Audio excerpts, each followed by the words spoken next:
নমস্কার। চলো আজ আমরা একটি নতুন খেলায় মেতে যাই। আজ আর কোনো রান্না বান্না নয়, আজ হবে একটি নতুন রকমের খেলা। সেটা হলো টাং টুইস্টার, অর্থাৎ কথা বলার যে জড়তা সেটা কাটাবার লড়াই।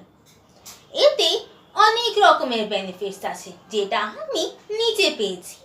যেমন নাম্বার 1 হলো স্ট্যামারিং ভাব কমা, অর্থাৎ তোতলানো কমে, এর বদলে বাড়ে ফ্লুয়েন্সি ইন স্পিচ। নাম্বার 2 হলো হেজিটেশন কমে, এর বদলে বাড়ে সেলফ কনফিডেন্স আর কনসেন্ট্রেশন।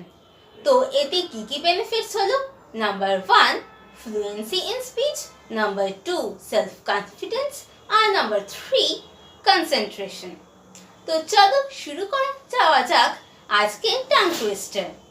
টাং টুইস্টারটি হলো পাপা পাকা পেঁপে পারে, পাপা পাকা পেঁপে পারে। এই স্টেটমেন্টটি ধীরে ধীরে করে স্পিডটি বাড়াতে হবে। যেমন পাপা পাকা পেঁপে পারে, আর একটু স্পিড, পাপা পাকা পেঁপে পারে। এইভাবে তোমরা একটু একটু করে স্পিডটা বাড়াবে। এতে দেখবে তোমরা নিজেদের মধ্যেই সেই বেনিফিটসগুলো যা বললাম সেটি দেখতে পাবে। তো এই টাং টুইস্টার সিরিজটি পাওয়ার জন্য তোমাদেরকে কি করতে হবে?